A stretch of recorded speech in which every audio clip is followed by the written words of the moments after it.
Hello folks, welcome back. Today I want to talk about something that many of you probably have wondered, which is what is a railroad watch?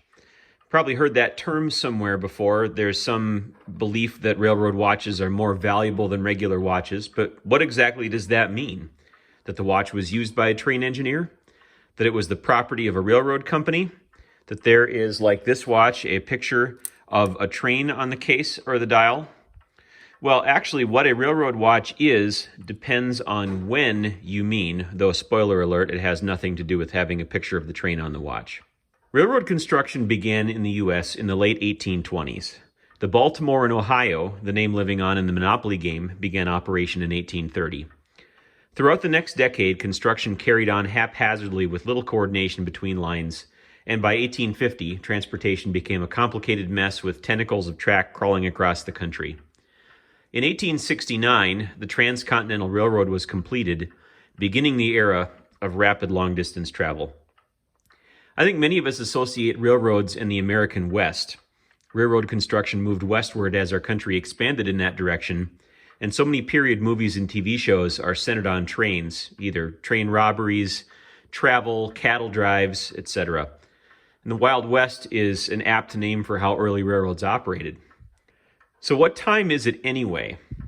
Until the U.S. standardized on time zones in the year 1883, nearly every town had their own local time, usually based on calling noon to be whenever the sun was directly overhead. But as the sun moves from east to west as the earth turns, noon to you won't be the same as noon to anybody east or west of you. Even after standardization, timing became critical to avoid deadly accidents. Until 1887, basically any watch that ran could be used for railroad service and therefore could be called a railroad watch, anything in this case. In 1887, the American Railway Association released a handbook that included the first requirements for railroad watches. These requirements had more to do with making sure the watch was regularly inspected and kept in good order than specific features required. It did, however, set one of the most important and lasting characteristics of a railroad watch, the timekeeping standard of being accurate to within 30 seconds per week. As long as your watch ran, that was good enough for a while, but as traffic picked up, congestion became a bigger problem, and when they built train tracks, they were not usually built in pairs, meaning one line of track had to be used for both directions of travel. So timing was very critical. If you had a train going west and it needed to be at a certain siding to be out of a way of a train coming east, careful coordination would be important so that you don't actually have a head-on collision. And that's exactly what happened in 1891 in Kipton, Ohio. And the forensic investigation attributed that cause to one of the engineer's watches being stopped. The Lakeshore and Michigan Southern Railway Company, the operator of the two trains that collided, brought in Webster C. Ball, an Ohio watchmaker, to establish timekeeping standards, which were eventually adopted by a large part of the railroad world.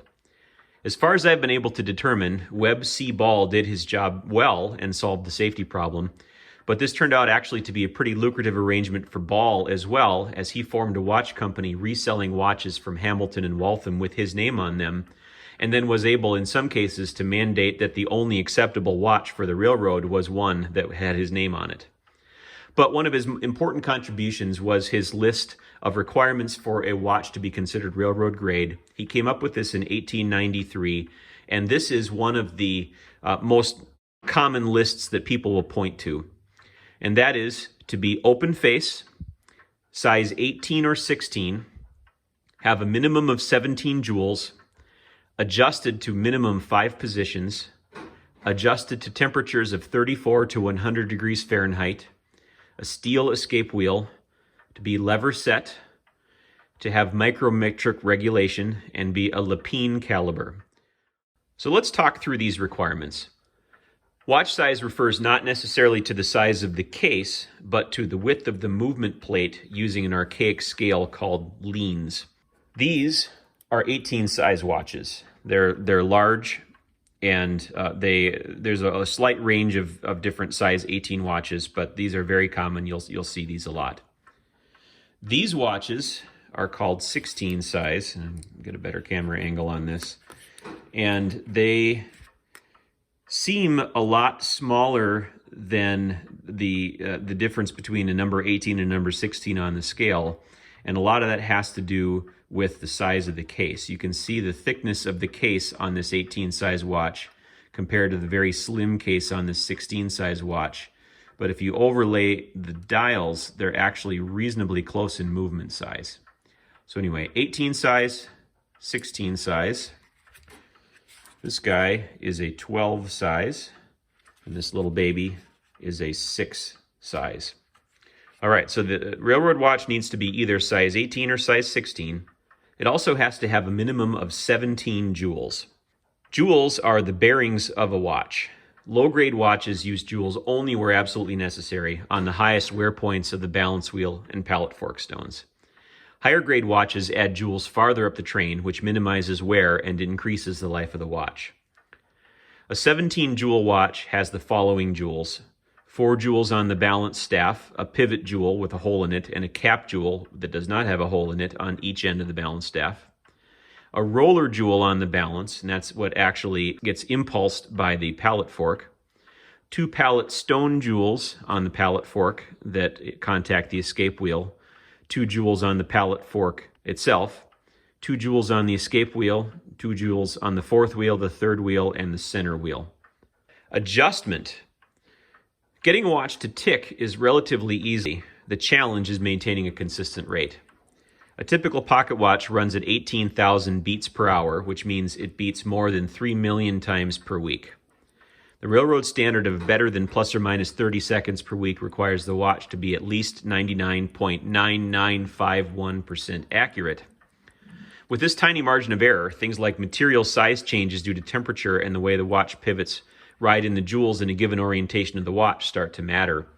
The adjustment process is the work to compensate for these things. So what are positions? This would be crown up.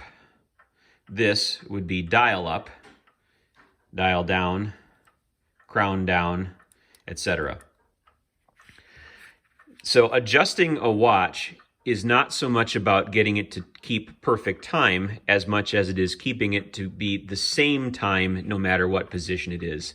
And so that's a lot of averaging that's done to try to figure out what needs to be done so that all the wheels run the same way, face up, face down, that there aren't any funny things that cause the watch to run faster or slower sideways. And this was a very manual process. It took a lot of time and was a major factor in the price of a railroad grade watch, because somebody had to spend hours running this thing in a certain orientation, measuring the watch, tweaking it, running it again, comparing all the different positions. And when it ran a similar rate in all of those different positions, setting the final rate of the watch is relatively easy. The next requirement is that it is lever set. So this is a pendant set watch. Pendant set means we pop out the pendant and then we can set the watch. A lever set watch has a removable bezel, and underneath the bezel is this tiny lever. It's usually between the 1 and the 2 position. If I pull that out, now and only now can I set the watch. This was considered very critical because if you have your watch bouncing around in your pocket and you stretch or do something strange, you might inadvertently set the time on your watch if you have a pendant set watch or a pin set watch. A lever set watch, as long as you keep it wound, you're not going to accidentally set it because that mechanism is just completely separate. The next requirement is that it have a micrometric regulator. A micrometric regulator uses an indirect method of moving the regulator arm, either a fine screw, some kind of geared device, or other means to make controlled, very fine adjustments on the watch. If we look at this watch, we can see here is our regulator arm in the middle of kind of that horseshoe shape. That horseshoe shaped thing is a spring, and you can see it goes around the lever here, and there's a screw in it that has threads on it. And so to adjust this watch, you don't actually move this lever directly. You use a tiny screwdriver on this screw right here, and that presses the lever this way or if you loosen the screw, the spring will push the lever back this way. So this is a very ingenious method of making very, very fine adjustments to the watch. It's micrometric regulation.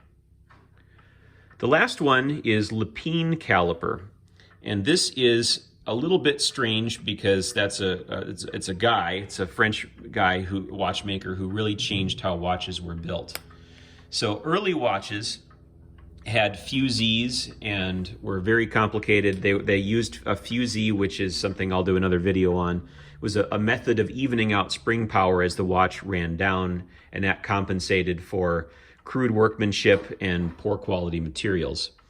So Lepine came up with an idea of decreasing the size of a watch and essentially making it thinner.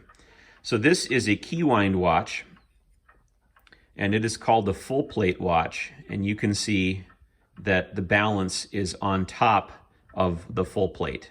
And so this, by full plate, it means there's metal all the way across the watch. It is in a couple pieces. We've got the motor barrel bridge over here and then the main bridge over there. But this is a non-Lepine caliber watch. This is an 18 size keywind. This guy is another 18 size watch, but this is a Lepine caliber 18 size watch. This happens to be a pop-out case. There we go. And so you can see that this one is fairly different in construction than our non-Lepine caliber watch. Non-Lepine caliber, we've got a full plate all the way across the watch, and the balance is actually above the plate of the watch. In this Lepine caliber watch, we have multiple bridges. There's the motor bridge over here, there's a train bridge here, there's the balance bridge, and if we look at this, the balance wheel is set below the top plate. This essentially makes the watch quite a bit thinner and was a fairly significant advancement in watchmaking design. Does this improve timekeeping? I'm not actually sure. Lepine calibers do exclude the use of fusees, so that meant you had to have some kind of compensating balance to have good timekeeping. But I think it was one of those things where that was just a modern way of building a watch, and if you're going to make a high quality standard, you may as well use a modern design. So those are the main features of a railroad watch. And if we do a quick inventory of our watches here, we can eliminate some of these as not being railroad grade. Let's put this back together here.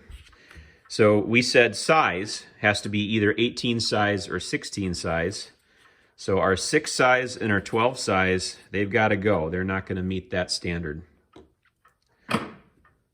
So we've got 16 and 18s here. These are potentially railroad grade, except this one is not an open face watch. This is a Hunter, so unfortunately that one's got to go too. I don't remember, I think this one has fewer than 17 jewels, so even though it has a delicious picture of a train on the back, I think this one is out because it does not have enough. Oh, it is 17 jewels, but it's not a Lepine caliber. It's got our full plate movement, so sorry, train watch, you're out. And then we looked at our keywind as well. Keywind, I think there are some keywinds that were Lepine caliber, but this one is not. So we've got 5 left. And now we need to move on to a little different period in time. And I mentioned what makes a railroad watch depends on when you're talking about. Before 1887, anything's a railroad watch as long as it works. 1891, we had our Ball list of requirements, which we talked through, and that eliminated a lot of watches, as well as it maintained that servicing record standard, as well as the 30 seconds or better per week. And then in 1930, a guy named R.D. Montgomery, who was general inspector of the Santa Fe Railroad, revised Ball's list and changed it a little bit. His list is 16 size, American made, lever setting, 19 jewels or more, open face, winding at 12, double roller escapement, steel escape wheel, adjusted to 5 positions, temperature, and isochronism, and a similar rate of 30 seconds per week. So in 1930, what of these watches would qualify here? Well, unfortunately, it's got to be a 16 size. So our two 18 size watches, even though these are nice Lepine calibers, they go. And I'm sorry, Mr. Omega, you are not an American-made watch, so you've got to go as well. And so we are left with these guys. This is a Hamilton 996, and this is an Elgin BW Raymond. So these are 16 size, American-made. They're both lever set under the bezel. They both have 19 jewels or more. They're open face. They wind at the 12. They're not a sidewinder watch. They have double roller escapement. They're adjusted. So these are potentially railroad grade watches. Now I wanted to bring up one other interesting factor, and that is dial design. So this Elgin dates from approximately 1950. So this is right at the end of the pocket watch era. And this guy is, I forgot to look it up before doing the video, but this is a reasonably modern watch as well, maybe 1930s, 1940s. On the left, we have a very pretty kind of Art Deco dial.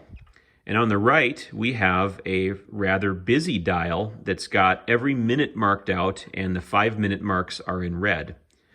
So we just spoke of R.D. Montgomery's list of railroad watch criteria. He's also known for something else, and that is inventing this dial design, the Montgomery dial. A Montgomery dial has to have Arabic numbers, and it has to have every minute called out with every 5 minutes marked in red, which again decrease the odds of somebody misreading their watch and causing a train to crash. Railroads are fascinating and passions for many people. I have a relative who was a train conductor, and he has a beautiful railroad watch that he bought and treasured. Traditionally, a lot of people think of them as pocket watches, which is the case for the first 100 years of the railroad. They did allow wristwatches to be considered railroad grade at some point. And then in the modern era, obviously, there are other timekeeping methods that made this work. But it's really fun to have so much data about this, to see the progression of watch technology over time. Thanks for watching.